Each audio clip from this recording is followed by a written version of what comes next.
नमस्कार, मैं Aruna Mishra, Maa Sharda Vidyapeeth school managed by Noble Foundation branch Basant Avenue की अध्यापिका हूँ। कोरोना के बढ़ते मामलों के चलते सरकार ने फिर से स्कूल बंद करने के आदेश दिए हैं, तो बच्चों आपने घर पे ही रहना है और घर पे ही रह के ऑनलाइन के माध्यम से अपनी पढ़ाई को जारी रखना है। और घर से बाहर जब भी निकलें तो मास्क का प्रयोग करें, अपने हाथों को बार बार साबुन से धोएं और आपस में दूरी बनाकर रखें।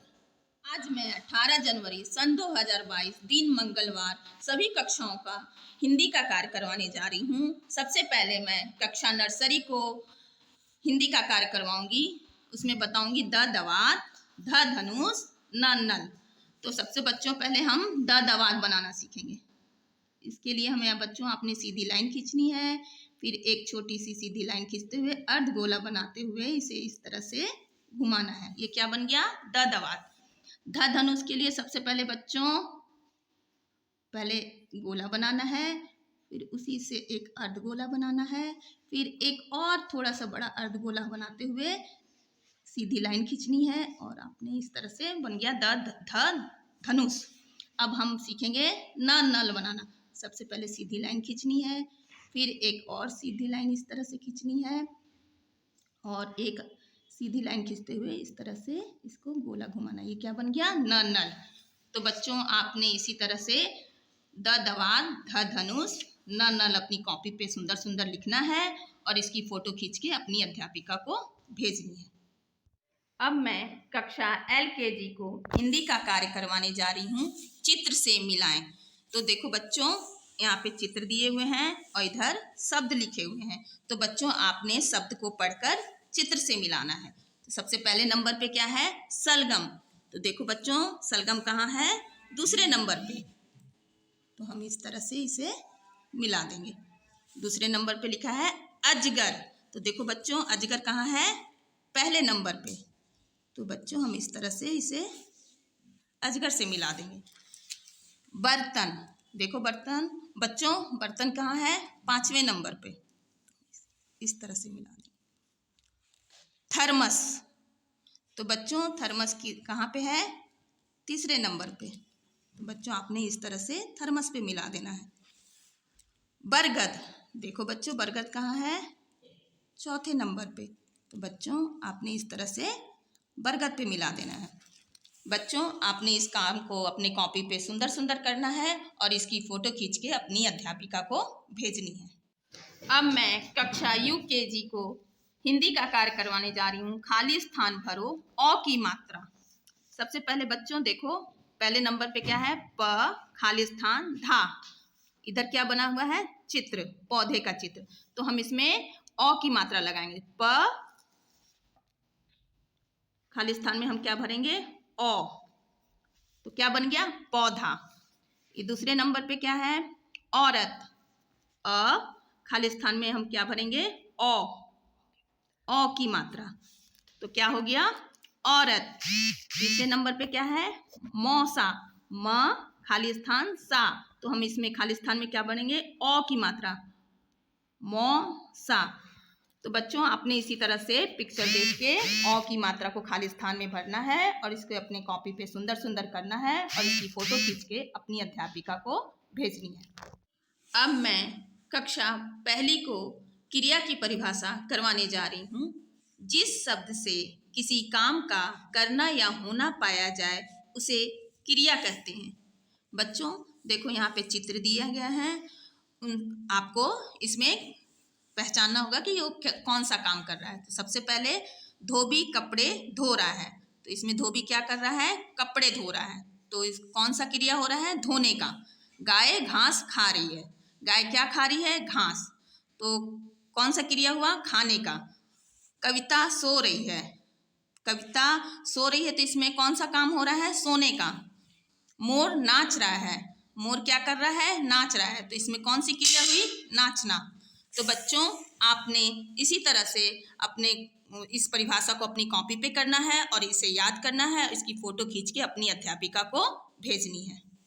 अब मैं कक्षा दूसरी को विलोम शब्द कराने जा रही हूँ। परिभाषा: जो शब्द एक दूसरे से ठीक उल्टा अर्थ देते हैं उन्हें विलोम या विपरीतार्थक शब्द कहते हैं, जैसे पतला, मोटा, बड़ा, छोटा, ऊपर, नीचे। विलोम शब्द काला, गोरा, उधार, नगद, स्वर्ग, नरक, मंगल, अमंगल, सच, झूठ, आकाश, पाताल, वीर, कायर, जय, पराजय, दयालु, निर्दयी, कोमल, कठोर, चतुर, मूर्ख, दिन, रात, प्रसन्न, अप्रसन्न, महंगा, सस्ता। बच्चों, आपने इसे अपने कॉपी पे सुंदर सुंदर लिखना है और इसे याद भी करना है। इसकी पीडीएफ फाइल आपको भेज दी जाएगी। अब मैं कक्षा तीसरी को मुहावरे कराने जा रही हूँ। ऐसे वाक्यांश जो अपने शाब्दिक अर्थ के लिए नहीं बल्कि विशेष अर्थ के लिए प्रयुक्त होते हैं मुहावरे कहलाते हैं। जैसे आंखें खुलना, इस मुहावरे का अर्थ है आंखों का खुलना नहीं बल्कि इसका अर्थ है होश आना। तो बच्चों, अब हम मुहावरे का अर्थ और उनका वाक्यों में प्रयोग करना बताऊंगी। आंखें खुलना, होश आना। राहुल को मैं अपना मित्र समझता था, परंतु उससे धोखा खाने के बाद मेरी आंखें खुली। पीठ थपथपाना, शाबाशी देना। कक्षा में गौरव के प्रथम आने पर अध्यापक ने गर्व से उसकी पीठ थपथपाई। आंख लगना, नींद आना। सीमा बहुत आलसी है, पढ़ते पढ़ते अक्सर उसकी आंख लग जाती है। मैदान मारना, जीतना। आखिर एक लंबे संघर्ष के बाद हॉकी में हमारे स्कूल की टीम ने मैदान मार ही लिया। टूट पड़ना, हमला बोलना। जैसे ही चूहा अपनी बिल से निकला, बिल्ली उस पर टूट पड़ी। बच्चों, इसी तरह आपको ये पीडीएफ भेज दी जाएगी और इसे आपने अपने कॉपी पे सुंदर सुंदर लिखना है और इसे याद भी करना है और इसकी फ़ोटो खींच के अपनी अध्यापिका को भेजनी है।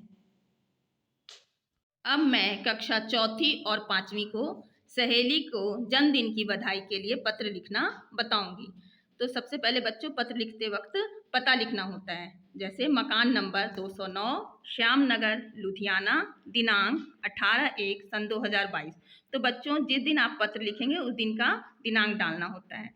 प्रिय सानिया, आपने अपनी सहेली का नाम लिखना है यहाँ पे। नमस्ते, आशा है तुम प्रसन्न और स्वस्थ होगे। मुझे याद है कि 23 अप्रैल को तुम्हारा जन्मदिन है, लेकिन इस बात का दुख है कि अब की बार इस अवसर पर मैं उपस्थित नहीं हो पाऊंगी। मैं चाचा जी के साथ 1 महीने के लिए अमेरिका घूमने जा रही हूँ। मैं कहीं भी रहूँ, मेरा मन तुम्हारे पास ही रहेगा। मेरी ओर से तुम्हें पहले से ही जन्मदिन की बधाई। ईश्वर तुम्हें लंबी आयु दे और तुम सदा स्वस्थ जीवन जियो। मैं तुम्हारे जन्मदिन का एक छोटा सा उपहार भेज रही हूँ, लिखना कैसा लगा। मैं अमेरिका से भी तुम्हें पत्र लिखूंगी। अच्छा, अपनी मम्मी पापा को मेरा प्रणाम कहना और तुम्हारे लिए ढेर सारी शुभकामनाएं। तुम्हारी सहेली। बच्चों, आपने यहाँ पे अपना नाम लिखना है। बच्चों, इसे अपने कॉपी पे सुंदर सुंदर लिखना है और इसे याद भी करना है। इसकी पीडीएफ फाइल आपको भेज दी जाएगी। इसकी अब मैं अंत में नोबल फाउंडेशन के फाउंडर श्री राजेंद्र शर्मा सर जी का तहे दिल से धन्यवाद करती हूँ और उन सभी दानी सज्जनों का भी धन्यवाद करती हूँ जो अपना सहयोग नोबल फाउंडेशन के संस्था को दे रहे हैं। धन्यवाद। घर में रहिए, सुरक्षित रहिए।